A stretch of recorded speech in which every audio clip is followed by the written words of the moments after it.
சர்க்கம் 67. Will முறிந்தது. ஜனகருடைய சொற்களை கேட்ட மாமுனிவர் விஸ்வாமித்திரர் மன்னரை பார்த்து ராமனுக்கு வில்லை காட்டுவாயாக என்று கூறினார். பிறகு நறுமண பூச்சு மாலைகளால் அலங்கரித்து வில்லை எடுத்து வாருங்கள் என்று மன்னர் ஜனகர் மந்திரிகளை பார்த்து உத்தரவிட்டார். ஜனகரால் ஆணையிடப்பட்ட அமைச்சர்கள் நகரத்திற்கு போய் தம் எதிரில் வில்லை வைத்துக் கொண்டு வெளியே வந்தார்கள். கஷ்டமான வேலைகளை செய்தாலும் களைப்படையாத 5000 ஆட்கள் 8 சக்கரங்கள் பொருத்தப்பட்ட பெட்டியை மிகவும் சிரமப்பட்டு இழுத்து கொண்டு வந்தார்கள். அந்த வில் வைக்கப்பட்டிருந்த இரும்பு பெட்டியை கொண்டு வந்து அந்த அரச ஆலோசகர்கள் தேவரை போற்றிலங்கும் ஜனகரிடம் கூறினார்கள். மிதிலை தலைவரே, அரசர் கோமானே, எல்லா அரசர்களாலும் வணங்கப்பட்ட வில் இதோ கொண்டு வந்திருக்கிறோம். தங்கள் விருப்பம் போல அரச குமாரர்களுக்கு காட்ட விரும்பினால் அப்படியே செய்யலாம். அவர்கள் சொற்களை கேட்ட பின் ராம லட்சுமணர்களை பார்த்து இரு கைகளையும் கூப்பி அஞ்சலியாக வைத்துக் கொண்டு பெருமைக்குரிய விஸ்வாமித்திரரிடம் பின்வருமாறு விண்ணப்பித்துக் கொண்டார்.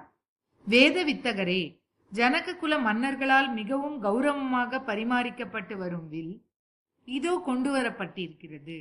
மகாவீரம் பொருந்திய அரசர்களாலும் இதை வளைக்க கூட முடியவில்லை.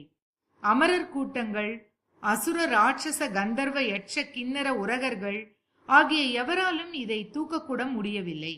அப்படி இருக்கும்போது மகத்தான இந்த வில்லை வளைத்து நாணேற்றி அம்பு கோர்த்து நாணை இழுத்து மேலே தூக்கி நிறுத்த மனிதர்களால் முடியவே முடியாது என்பதை சொல்ல வேண்டுமா என்ன?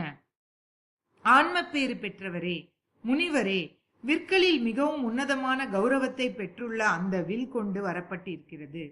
இவ்விரண்டு அரச குமாரர்களுக்கும் காண்பிப்பீர்களாக. அறத்தின் திருவுருவமான விஸ்வாமித்திரர் ஜனகருடைய சொற்களை கேட்டதும், குழந்தாய் ராமா, வில்லை பார் என்று ராகவனிடம் கூறினார். ராமன் பிரம்மரிஷியின் ஆணையை ஏற்று அந்த வில் வைக்கப்பட்டிருந்த பெட்டியை திறந்து வில்லை பார்த்துவிட்டு சொன்னார்.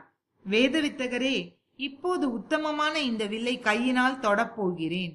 சிவபெருமானுடைய தனுஷ் என்பதால் ஒரு அடையாள மரியாதையாக தொடப்போகிறேன். தூக்கி நிறுத்தி நான் ஏற்றும் முயற்சியிலும் ஈடுபடுவேன்.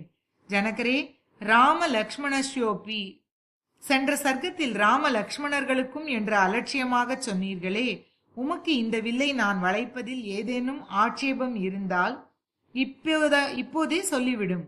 இது வீரிய சுல்கம். பெண்ணை கொடுக்க வேண்டி நேரிட்டால் பின்னர் மனம் வருந்தி பயனில்லை என்பது ஸ்ரீராமனின் திருவுள்ளம்.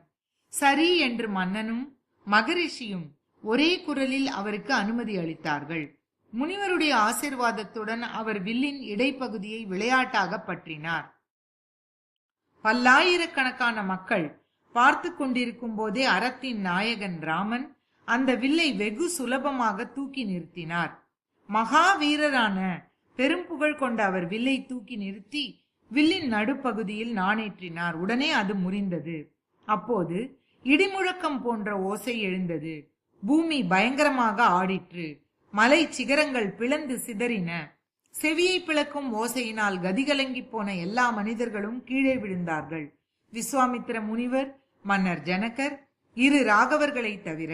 பின்னர் மக்கள் எல்லோரும் மயக்கம் தெளிந்து எழுந்ததும் அதிர்ச்சியிலிருந்து விடுபட்ட நாவலரான மன்னர் முனிவரை பார்த்து கைகளை கூப்பிக் கொண்டு சொன்னார். பகவானே, தசரத குமாரர் ஸ்ரீராமனுடைய வீரத்தை என் கண்களாலேயே பார்த்து விட்டேன். அட, இது என்ன அற்புதமான காட்சி! இப்படி நடக்கும் என்று நான் எண்ணி பார்த்தது கூட இல்லை, ஊகித்ததும் இல்லை. தசரத குமாரர் ஸ்ரீராமனை கணவனாக அடைந்து ஜனக பரம்பரைக்கு சிறப்பான புகழை கொண்டு வரப்போகிறாள் என்னுடைய மகள் சீதை. கௌசிகரே, என்னுடைய பிரதிஜை சத்தியமாகட்டும். என் உயிரை காட்டிலும் மேலான என் மகள், வீரத்திற்கு பணயமாக வைக்கப்பட்டிருந்த சீதை, ராகவனுக்கு கொடுக்கப்பட வேண்டியவளே.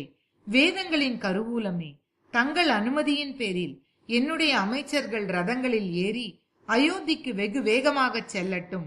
அதற்கு தாங்கள் அனுமதி அளிக்க வேண்டும்.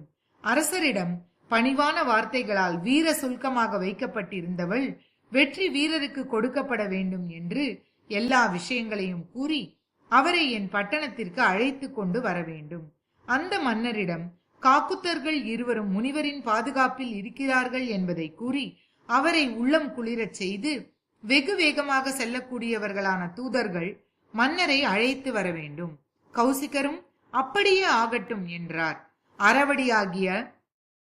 அறவடிவாகிய மன்னன் நடந்தவைகளை எல்லாம் நடந்தபடியே கூறி உடனே தசரத மன்னரை அழைத்து வரும்படி மந்திரிகளிடம் உரிய ஆணைகளை கொடுத்து அயோத்திக்கு அனுப்பி வைத்தார்.